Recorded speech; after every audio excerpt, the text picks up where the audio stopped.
Hello guys, we are now going to one particular aspect of literary translation. Earlier, I mentioned to you that when we translate literary works, we translate cultures. And we know that cultures are diverse, different all over the world. What you can find in one culture sometimes cannot be found in another culture. So what do you have to do when you find a cultural element from one culture that cannot be translated into another language, which is of a different culture? So here is what I will want to show you from Landers. Landers has three techniques that we can do to take care of that matter. Now, let me share the screen with you. First of all, Landers would say, give a footnote or provide footnotes. That's the first one. The second one is interpolate or intervene. Make an interpolation, which means adding something in the sentence to make one or two words there clearer. And the third one is simply use omission, because not everything in a literary text needs to be translated into a target language, especially when they are not significantly important in the meaning. Okay, the first one is you give footnotes when there is one word or two words that are not really clear in the target language, but you believe that it is useful, so you provide a footnote. This kind of technique is often used by literary translators who are academicians, who are more of the sorcerer type, like what I mentioned earlier in another video. They want to preserve the actual meaning of that word which is not clear. And to do that, you provide footnotes. The second one is interpolation, which means you insert an additional phrase or even a clause to make one word that is not clear in the target language, or one word which cannot be found in a target language clearer.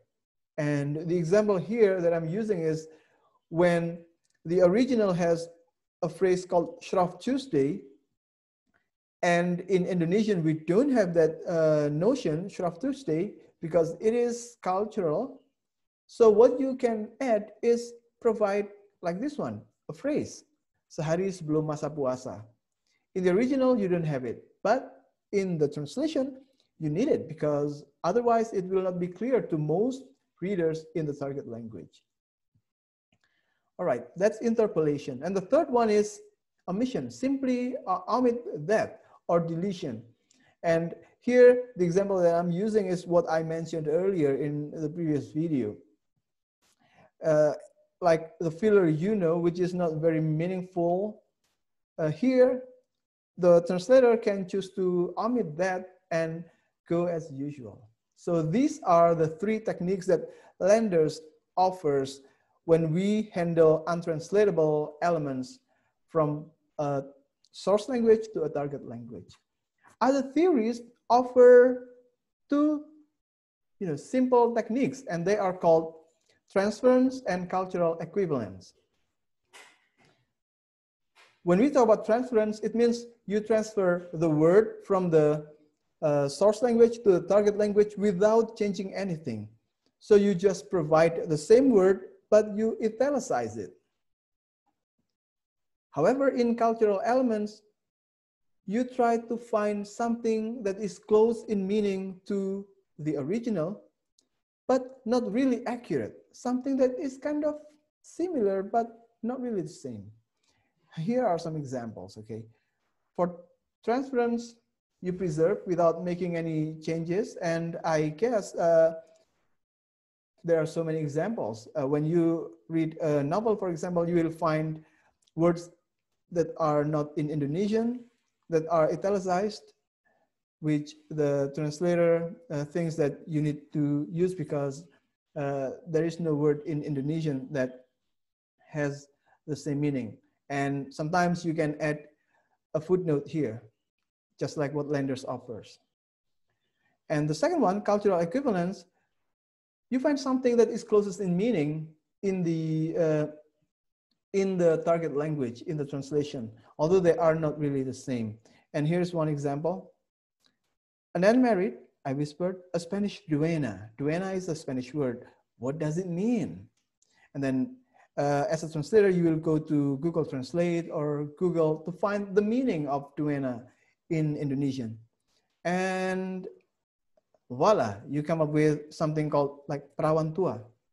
Perawan tua is not really duena, but well, it's closer in meaning to that. So use it as the cultural equivalent of the word duena over there. So these are the two theories or two strategies that other theories offer.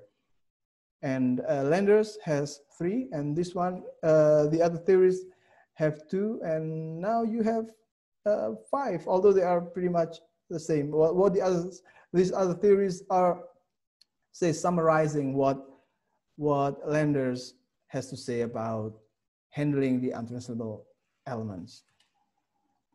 And that's all from me. I hope you can try to apply this in the next practice of your translation.